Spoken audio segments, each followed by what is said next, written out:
What's up, guys? Another cold day in the garage. Continuing forward with disassembling the 64 Comet's front suspension. On the last video, I put together a comparison between internal and external spring compressors, more of just kind of like a how-to for some of the beginners. But at this point, we've got a lot of the suspension taken apart. I'll flip the camera around, show you where we're at, talk about what we're gonna do. This should be the last video in the disassembly, and then we're gonna get into cleaning all the parts. We're gonna try and get all the major crud off them, put them in some degreaser, let them soak for a while, clean that off, and then we'll come back and try and rebuild all the front suspension with all the new parts from Open Tracker Racing, and then get to the reassembly. So far, we've only had, I even hate to say this, I was going to say we've only had one broken bolt that I've had to cut off, and that was for a spring perch over here. Literally just one of these guys. What's interesting though is these spring perches, these are supposed to be able to articulate. There's a bushing in here. I put these in a vise, and honestly, in a vise, both hands, I couldn't even get those things to turn. The new ones, the roller bearing spring perches, I can sit there and just move those with one hand, no problem. So I think that's really gonna free up some of the front suspension. But let's flip the camera around, show you where we're at, and then we'll get straight into the video. It's just too cool. Let me show you. So basically, like I said, there's one bolt holding this caliper on. You have this piece that sits right here, and there's like a little constant tension spring. So the caliper, it sits up under here, right? So it wedges itself up under there, and then this holds it down. So it's like up under here, it's pressed down with this, and this keeps tension on it.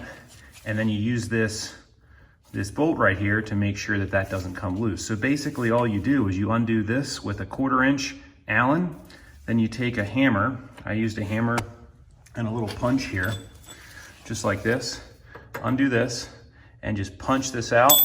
This whole thing will come out, and then your caliper can just be set aside, and then your pads just sit on either side. So honestly, this would be like super easy to replace brakes. This is really cool. Okay, you probably don't have to do this, but I figured since I'm gonna be painting everything, why not also paint the caliper bracket and the spindle at the same time? Okay, just undid this bracket, right? That sits in there like that. Basically need 2 sockets. You need a 11/16 down here and a 3/4 up top. And then now I'm just working on, I think what I'm gonna do at this point, since I've got the brake supported and everything, I pulled out the pins here. I'm gonna try and break these loose. Gonna have to use like a breaker bar, and hopefully nothing rotates. And then I will go ahead and grab my pickle fork, try and knock this loose, and just take this whole assembly out all as one and set it on the bench. Get yourself a pair of gloves, a 7/8 inch socket, and either a breaker bar or ratchet. With one hand, hold right here, and then you can just undo this and undo this top one. And again, I can't get over, honestly, the lack of rust here. I mean, that came loose like no issue. We are gonna leave a couple threads on here, because when we bust this loose, if anything drops down or moves, it'll keep it from just falling loose. So you always leave a couple threads, but with everything disconnected, we can totally move this all around. So we'll jump in here with a pickle fork next, and hopefully we can just separate those relatively easily. Got everything broken loose, but there's weight sitting down on this, so I gotta lift up with my hand, undo that nut, and this should all come off. Okay, was able to lift up, grab that. Everything came loose. You can see the boots are totally blown out. Definitely for this upper ball joint. The lower wasn't so bad, but I did notice, especially on the passenger side, that upper ball joint had a ton of play in it. We've got the whole spindle assembly here. It's definitely got, some weight to it. And go ahead, set this up here. Chances are we will disassemble this all further later so we can clean things, but for now we're just kind of amassing a pile of parts over here. I'll probably go ahead and just throw that bracket back on here just to be extra safe so I don't lose anything. Just be careful if you've got spindle brakes or Granada disc brakes like this, that you don't beat this part up too much. This is like a little air duct to get air in there to those brakes. We've got to break loose. We are reusing the upper and lower control arms, so we will have to disassemble the actual ball joints themselves from the control arms. I was told these are actually pretty high quality lower control arms. And to look at them, they're really easy and they're in really good shape. So 100% gonna reuse these. We do have to install newer lower ball joints, and unfortunately, these look like the riveted in type. So we're gonna probably try and cut the heads of these off and use an air hammer or something and knock those through. I did get new bushings for everything. Even though these bushings here look like they're in pretty good shape, since I have new ones, I'll probably try and press these bushings out and then give this thing a nice bath and hit it with some new paint. But overall, this thing's in really solid shape. Coming back over here, I just pried the upper control arm out of the way. You can see right here, those are your bolts. I know they're 3/4 on the other side. I can't tell if those are captured on this side or I need a helper to hold those while I undo the bolts. But from the driver's side compartment, I should be able to get in there and undo those. One other thing is you do want to try and take a look at your shims.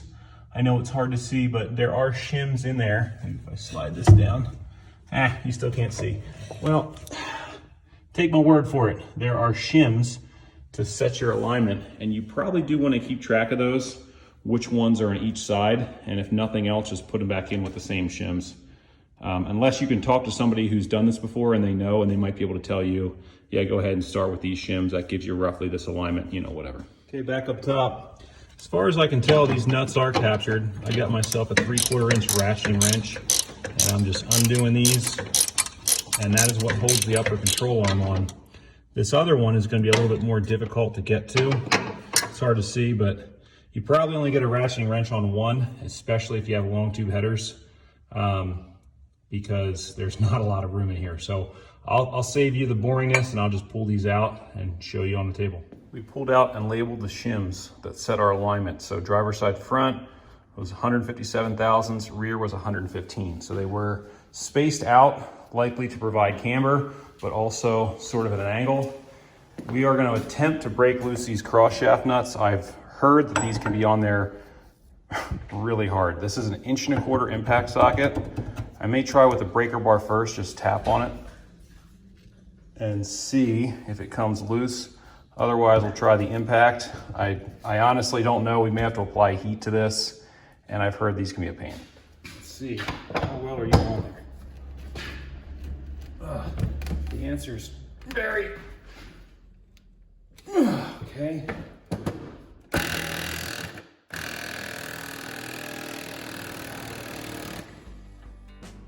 At this point, you're just getting everything ready to get cleaned. So I did have bolt-in ball joints here, so you see me breaking those loose. There was so much crud on top of the bolts, I had to chip that away before I could even get a wrench on there. But once these come apart, this thing is basically ready to get dipped in some sort of degreaser and then ready for repainting. Okay, at this point, I'm not gonna bore you with the other side. Basically, that's all you gotta do to get the suspension totally torn apart. I've got all the parts here laid out on the bench. We're gonna go ahead off camera and get all of the other side done. And then once we do that, we can start actually installing some stuff. We have some chassis stiffening that's gonna go in. So I have some weld-in subframe connectors, which are down here on the floor. I also have, they call them Trans Am braces. Maybe I will flip the camera around real quick and show you what I'm talking about. There's a spot here, basically on, I don't know what you would call this part of the car. It's like the shock tower area. You can get deflection and it can actually rip the metal. So there's some weld-in braces that they make from Open Tracker Racing. We're gonna weld those in. We're gonna do the Shelby drop in the next video. We're going to maybe even weld in the subframes. We're gonna get all that stuff. This thing is gonna be like rock solid. And then it's gonna be cleaning all these parts. I wanna get them both off. I wanna scrape off all the big chunks of stuff. Like, let me show you what I mean real quick about that. So here's one of the upper control arms, and you can look in there and see it's like thick. I mean, it is literally like super thick, 60 years of crud. So I'm gonna have to try and chip that off, maybe even use an air hammer for some of that.